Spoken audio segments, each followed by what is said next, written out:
ब्रज में कृष्ण इसलिए आते हैं यशोदा के यहां क्योंकि वो यश देना जानती है, यश नहीं चाहती, कार्य स्वयं करती, परिश्रम स्वयं करती हैं, पर यश दूसरों को दे देती है। यशोदा। अब हम सब भी कृष्ण का इंतजार कर रहे हैं अपने अपने जीवन में। सबको कृष्ण चाहिए, आनंद चाहिए, पर काम हमारा उल्टा है। हम लोग हैं यशोला, काम करेंगे नहीं, यश हमको मिलना चाहिए। लड़े सिपाही नाम सरदार के, हम यशोला हैं, इसलिए अनंत कृष्ण की पूजाएं करने के बाद भी कृष्ण हमारे हृदय में नहीं आ रहे। नंद को आनंद भयो, यशोदा के घर आनंद भया, क्योंकि वो यश दे रही हैं और हम जीवन भर यश लेने में लगे हैं। इसलिए कृष्ण भी बगल में खड़े होके कह रहे हैं, ले कितना यश लेता है, हम तो नहीं आने वाले। आनंद तो नहीं मिलेगा तुम्हें जिंदगी में, कभी नहीं मिलेगी तुम्हें जीवन में आनंद। यशोदा।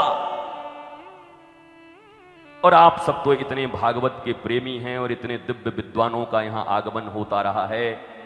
भागवत की भावधारा इस प्रांगण में जितनी बही है शायद ही कहीं बही हो।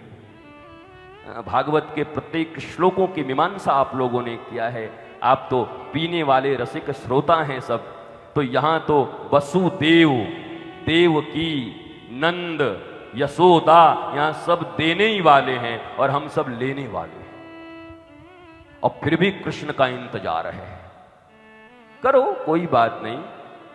दिल बहलाने को ख्याल गालिब बड़ी अच्छा है, बहलाते रहिए कि एक दिन कन्हैया मेरे पास भी नहीं आएगा।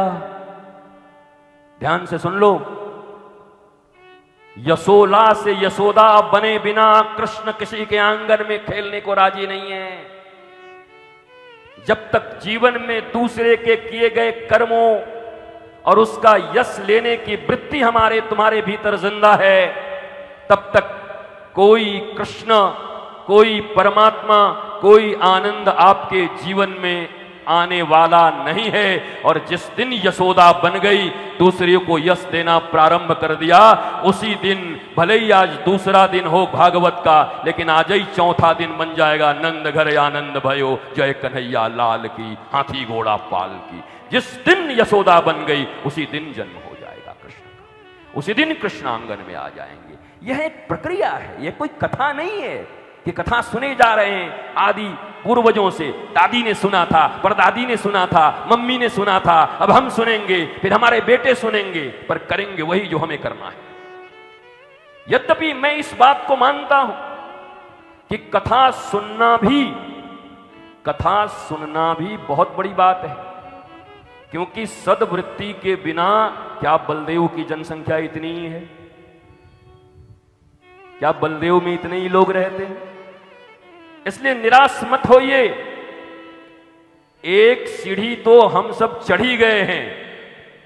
हजारों लाखों लोगों में से आपने कम से कम ये तो निश्चय किया है, और बलदाऊ दाऊ दयाल की इतनी कृपा तो हुई है कि हजारों लाखों लोगों के बीच से हम पांडाल में बैठकर कथा कम से कम सुन रहे हैं। तो पहली कृपा तो हो गई, पहली सीढ़ी तो चढ़ी गए हैं महाराज।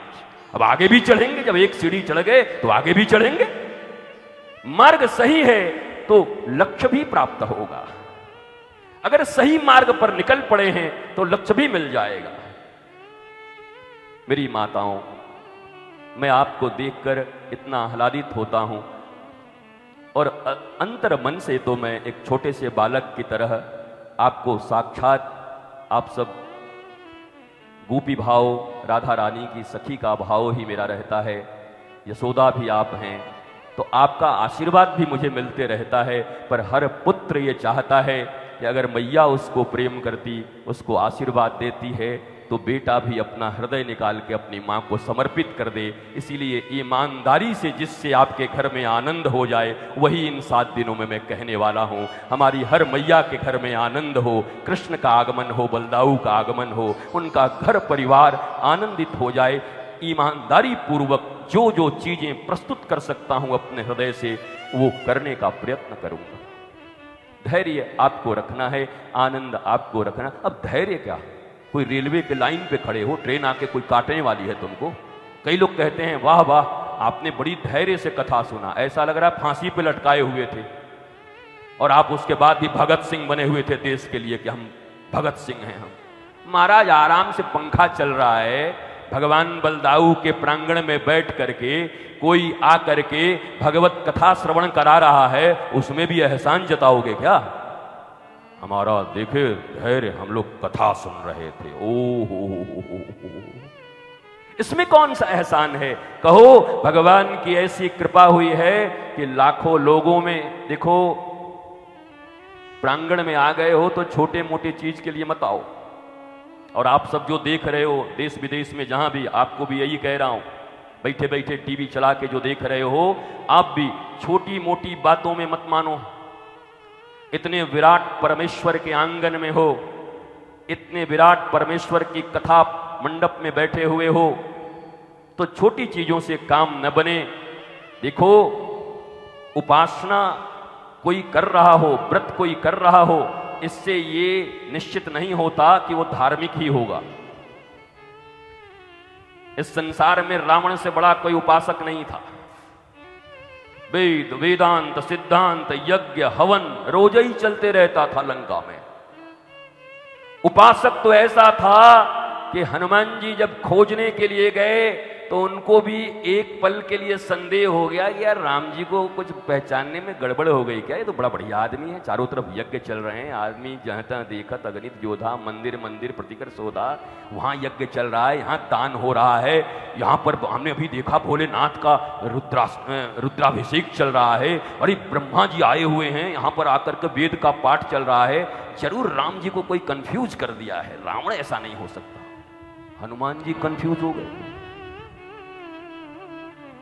उपासना पद्धति देख के तो हनुमान जी भी कंफ्यूज हो गए कि रावण ऐसा हो सकता है, लंका वाले ऐसे हो सकते हैं, लगता नहीं है।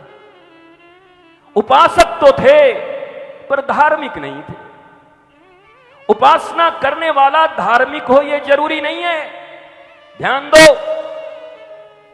पर अगर धार्मिक हो तो तुम्हारे जीवन में उपासना अवश्य होगी। रावण भी उपासना कर रहा है पर बड़ी छोटी चीजों के लिए कर रहा है, अहंकार की तुष्टि के लिए। दुनिया में जितनी भी जिसकी जिसकी सुंदर पत्नी है उसको चाहिए। राम रावण का इतना ही अंतर है ना। राम जी ये कह रहे हैं जो कुछ मेरा है वह सुंदर है, रावण कह रहा है दुनिया में जो जो सुंदर है वो सब मेरा है।